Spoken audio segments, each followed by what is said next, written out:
Hello and welcome, I'm Mystical, this is Mystical Gaming. We're back into Watcher of Realms and I'm on my Forerunner account today. So the week's just started, and as you do your normal wiggly things. I went up to events. Just down here there is the 15 times, and I didn't recognise the champions, or I didn't recognise the legendary champions in there. So I thought today we'd have a quick look over them to see if they're any good. There's a 15 times chance of getting them. There's not a limited summon or anything like that. So let's go and have a quick look at the new champions. So here we are, Xena. Absolutely fantastic. She looks really good. Absolutely looks awesome, doesn't she? Yeah, really liking it. Scythe, brilliant. Wings, fantastic. They do a good effort on this, don't they? The graphics on this are really good. Apart from maybe the fur and the hair look a bit not great, but I think she looks spectacularly good, doesn't she? So, the eyes are... That's not your eyes. The eyes there. The eyes are absolutely really good job. Top draw on that. That is brilliant. Right, anyway, let's get into her. Xena. So she's a fighter. She does normal damage. She's got quite a bit of range on her. That's always nice to see. She's got a talent. When deployed, increases attack by 20%. Winner. And all damage reduction by 30% for 30 seconds. Okay, so she's got a nice 30-second start. When we start a match, boom, 30 seconds in, we've got attack and damage reduction going on. Brilliant. Attacks also inflict burning on targets. Okay, so let's remember burning deals 20% continuous magic damage per second. Burning effects from different sources can coexist. Okay, right. So there we are. We can have more than one burn on someone. Reduces the cost of the hero's first deployment by 6. So she normally costs 17. So first deployment's going to be 11. So we can get her out nice and early. Right. That's the good stuff out of the way then. Okay, so basic attack is fairly basic. Deals 100% damage to one enemy, and we can get that up to 120. Fine, no great shakes with that. Ultimate, it's auto, and there's no rage required. Okay. Activates when deployed. Oh, okay, right. So when deployed, immediately hits ultimate. Fine. Increases attack by 30% and crit damage by 80%. Okay. Now I'm imagining, I don't know, I've not play tested her, haven't got anything like that. I imagine, because she's got, if we remember her talent is, yeah, increases by 20%. So I'm imagining this is going to be a 50% increase. We're not going to get whatever she's got plus the 20%, and then whatever that 120% is, another 30% of that. I'm gathering this is 150% of her attack when she gets deployed. And crit damage by 80%. Each attack deals 130% damage to up to 5 enemies in range. So she's got that 3-tile range extension in front of her. So that's always nice. We can hit a fair few targets there. The fewer the targets hit, the higher the damage dealt. Up to 260%. Okay, so you can use a single target and she gets a boost for that as well. Result. This skill can only be triggered one time per deployment. Right. After the effect duration ends, so it's a 20 seconds, reduces attack range to 1 tile. Right, okay. Okay. So have I got a redeployment time is still 60? So she's not like any of these fast redeployment ones where she's down for 15 seconds and back up. But let's have a look. Passive. When attack targets inflicted with burning, and she afflicts burning on her attack, so that's good. Deals an extra true damage, always bad when you hear that phrase, equal to 20% of the hero's attack one time. That is... Have I missed something? Tell me if I've missed something here. Right, so let's assume we get her attack up to 20,000. She's got 20. We build her up and she's got 20,000 attack. That's just a 4k hit, isn't it? If I put her up against a boss and here we go, here's some true damage, and she hits for 4k, is that right? Have I missed something here? Is my maths a mile out or something? Deals an extra true damage equal to 20% of the hero's attack one time. Well, hero details. max her out. Yeah, she's not. Okay. So 20% of her attack, if her attack was 20k, would be a 4,000 hit, wouldn't it? I think. Is that right? Tell me in the if I've missed something here, really obvious. Really happy to be wrong. That wouldn't bother me at all. But let me know. That doesn't sound like a great ability to me. At best, it sounds lackluster. Being nice, it's a lackluster ability, if what I'm saying is right. The more stacks of burning on the target inflicted, the higher the damage dealt, up to 40%. Terrific, 8k hit. I mean, you need like 1,000%, and then she's going to hit for 200k. I mean, then it would be, you're like, oh, wow, that's a nice hit. It's an extra 200k. But even then, you see people on their ultimates hitting for well above that. Permanently increases the hero's damage dealt by 10% with each deployment, up to 40%. Permanent damage increased by 1%. 1%, 1%, 2%, so 2, 3, 4. So you can get that up to, you could increase her damage by 45% per deployment. Wait, she's infernal. Right. She got to be awakened 1 or something to miss this. During the ultimate, the hero's attack deals an extra 90% to 180 damage based on the number of targets. Okay. Plus 300 attack. When receiving fatal damage during the ultimate, enters unyielding. Unyielding will not die from damage for 5 seconds. That's not even unyielding for the length of the ultimate. Okay. Even Baron's unyielding is 10, is it? 10, and puts a massive shield on himself. Okay, penetration 8%. Each attack inflicts magic resistance reduction. I do like that.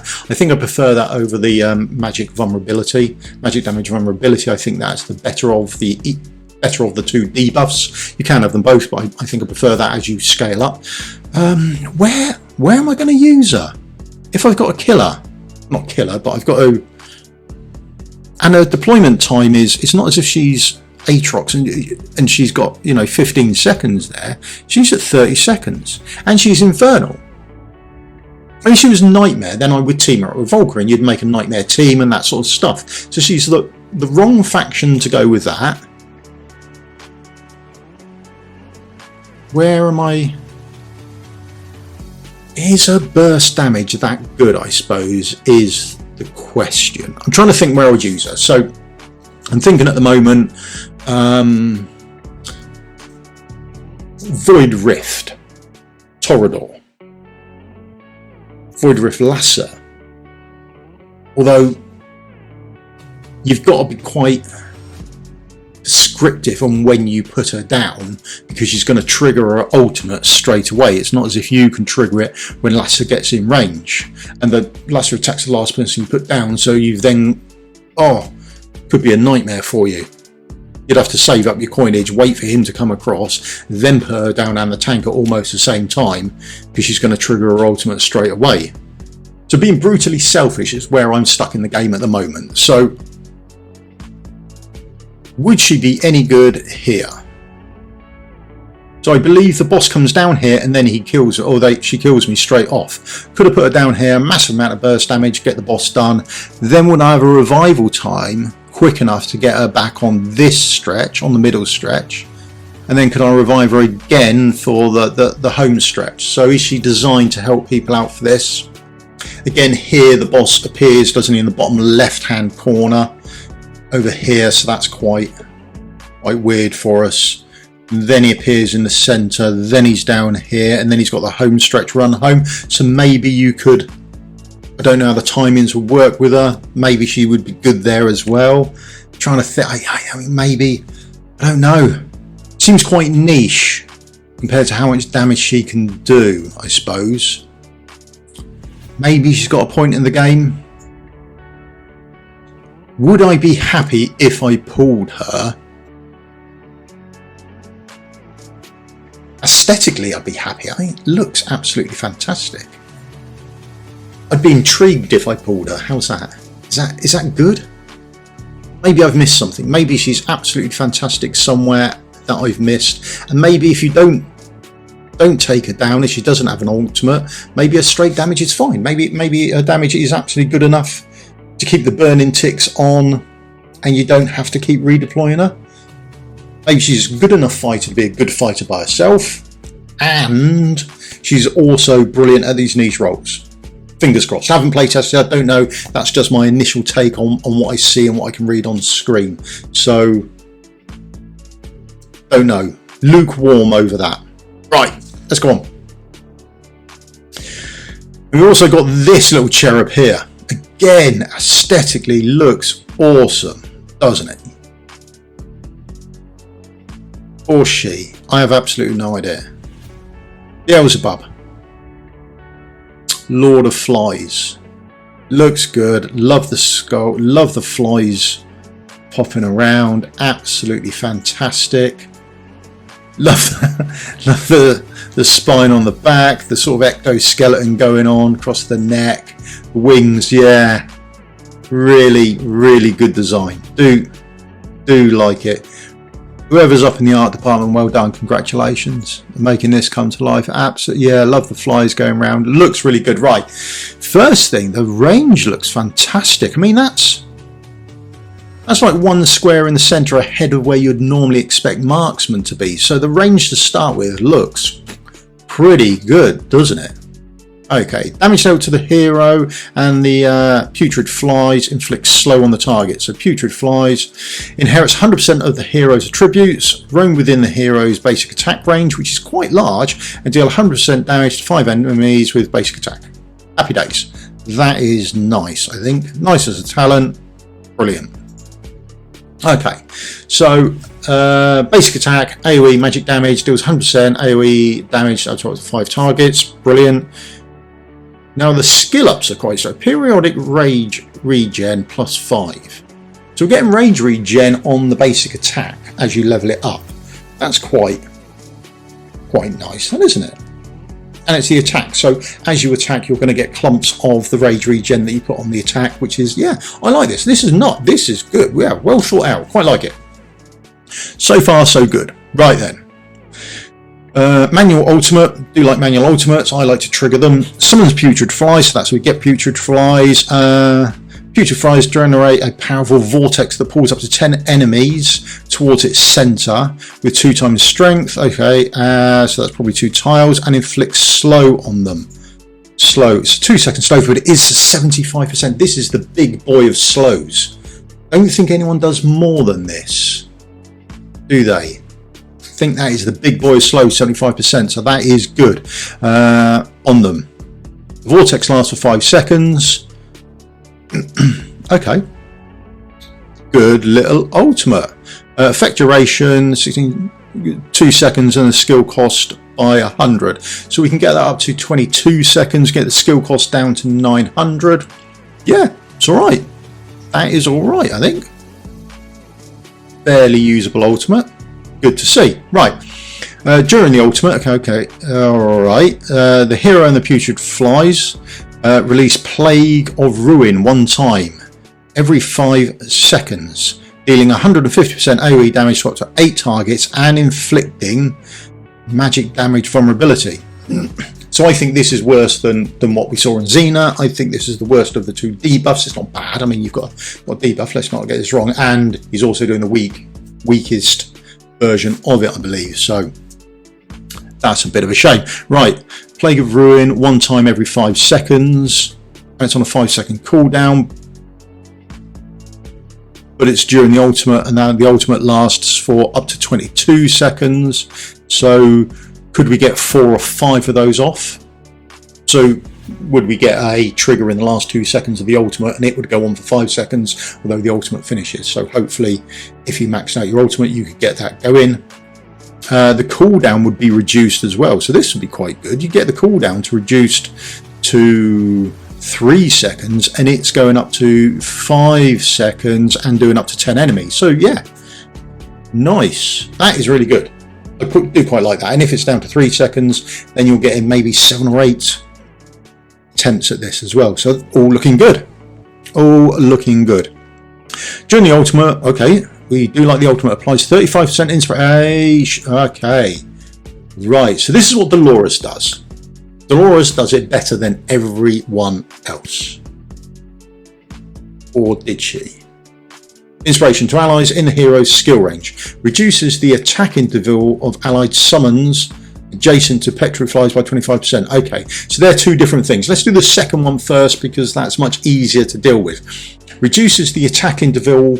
Okay, so that's what your attack speed generally is, and you're reducing it, so you're making the attacks come faster, which is a good thing. But it's of allied summons. Get this right, it's just summons, it's not of the allies themselves. So if you're the ally, you're getting nothing. If you summon something as part of this, then you will get something. Okay, right, so bear that in mind. It's the summons, not the champions. And then we've got the inspiration. Okay, attacking interval reduction plus 5%. So I wouldn't mind if I didn't get that because it's only the allied summons. The other three are quite important. So that's going to take it from 35 to 40, 45, 50%. Okay, so let's jump into this then and see if we can unpick it. Now, I've not play tested this champion. I know nothing about him, only what I'm reading, and I have some questions about stuff. So this is it. During the ultimate, applies up to 50% inspiration to allies in the hero's skill range. And I don't know if skill range is going to be the same as his actual attack range there. So do I need my heroes within this attack range here, which is why he's given a longer attack range, so I can stand at the back of my other heroes with smaller attack range in front, and I get them as well as whether I'm attacking ahead of me, or is he like in it, because in it when you place him down he has a range where he can cast his buffs that is separate to where he attacks. So interesting to see whenever this goes out what the difference is. I'm imagining that's why he's got that long range, is so I can put other people in front of him. Fine, that's what I'm going to assume it is. Bear in mind, could be wrong. So he's going to apply 50%. Dolores does 40%. She does it for 22 seconds. That's why he's at 22 seconds. Okay. His skill cost comes down to 900, hers is at 900. So on paper, he should be not going to be completely better, is he? Right, let's bear in mind, Dolores also has her Merciful Beauty. So there is a 50% chance that for Dolores, we're going to get 300 rage back. We're not going to get that with him. All we're going to get, I suppose, is the rage regen that we're getting from hits here. So I'm inclined to go with, my initial thoughts are attack percent, flat attack, and attack speed in as many places as I can get. By default on the pieces I keep, and I'm presuming everyone else, you'll have crit rate in there as well. However, I wouldn't worry about crit rate and crit damage. I would try and get this speed to come around as quickly as possible. That would be my initial sort of take on him. But yeah, it seems good. The vulnerability inflicted by plague increases to 20%. That's nice. Attack 300. When basic attack deals damage to a target, restores 2% rage. So that's going to be nice as well. That's addition to get that rage cost going. Cost of him comes down by 2. If the target receives 2 instances of Plague of Ruin within 3 seconds, they will take 1 additional instance of true damage equal to 100% of the hero's attack. Okay. And you're going to build him with just attack. So yeah. But still, attack's not much, is it? By the time you build crit rate and crit damage on people, you're hitting for more than what the attack is down for. So the true damage in this doesn't really, for me, I don't think seems to work particularly well. Maybe I need to get a handle on true damage. I'm not reading it right. So the only thing we're missing is that Merciful Beauty, but on the face of it, I think he's better than Dolores. I think because Dolores, you've got that 300 rage, but it's only a 50-50 chance. So I suppose what could we say? 150 rage you've got on Dolores, advantage over him. Could you trigger Dolores enough times to equate that extra 10% additional that he's giving out? Would be the issue, I guess. Yeah. Tell me what you think. I'm thinking good. The other thing to think about is, what are we going to put on him? He hasn't got an exclusive that I'm aware of. I haven't seen one pop up for him. I will nip through them and have a quick check, and if there is one, I will flash it on the screen now. Maybe we saw something, maybe we didn't. Right, if not, mages, where are we going? Crit rate, crit damage. Increases damage by 10%, dealing damage to... Damage has a 25% chance of inflicting slow. He's already going to affect it. I'll do 2 seconds, okay. Terror Twilight is going to be good in that. That's not an issue. AoE damage going to be good in that. Here we go. This was what I thought. Yeah, right. So attacking slow targets increases attack speed by 30, and I believe he's got that rage regen when he attacks, so that's going to help him get more rage regen back, and rage regen by 25% for 5 seconds. It's going to be triggered once every 8 seconds. So yeah, I think Tomb of Horror is going to be his go-to, is my gut feeling. I could well be wrong on that. Haven't play tested, and that's just my initial take. And that's about it for mages. There we go. Am I pulling this weekend? Don't know, to be honest. It looks a good enough banner, doesn't it? People are going to obviously get excited, new champions and all of that. For me, I'm low. I like to have 39,000. The reason I like to have 39,000 is therefore I can afford enough to be able to do a buy one get one free, which we just had, and I'll be able to do a limited banner as well. So I wouldn't want to drop below limited banner amounts on a summoning session. And also because we've just pulled, my Mercy is there, and my weekend was really good. Yona new, Karmic new, roofing weekend for me. What a good temple. Right, so that's me done. Will I pull? I don't know. Maybe I won't actually. I don't know. I think I'm a long way off. I've got a long way to go to Pity to get to him. But I chuck these at it. I might chuck these at it. These are a definite possibility. Where am I? Oh, you've got to be a million miles anyway, haven't you, to get anything on those. So you've got to chuck in about, what is it, 100, 40, 50 is it, or something like that, to actually get anywhere with Pity on this, to be in Pity. So yeah, I might chance it with these. I think that could be the summoning, and we'll see. I don't know.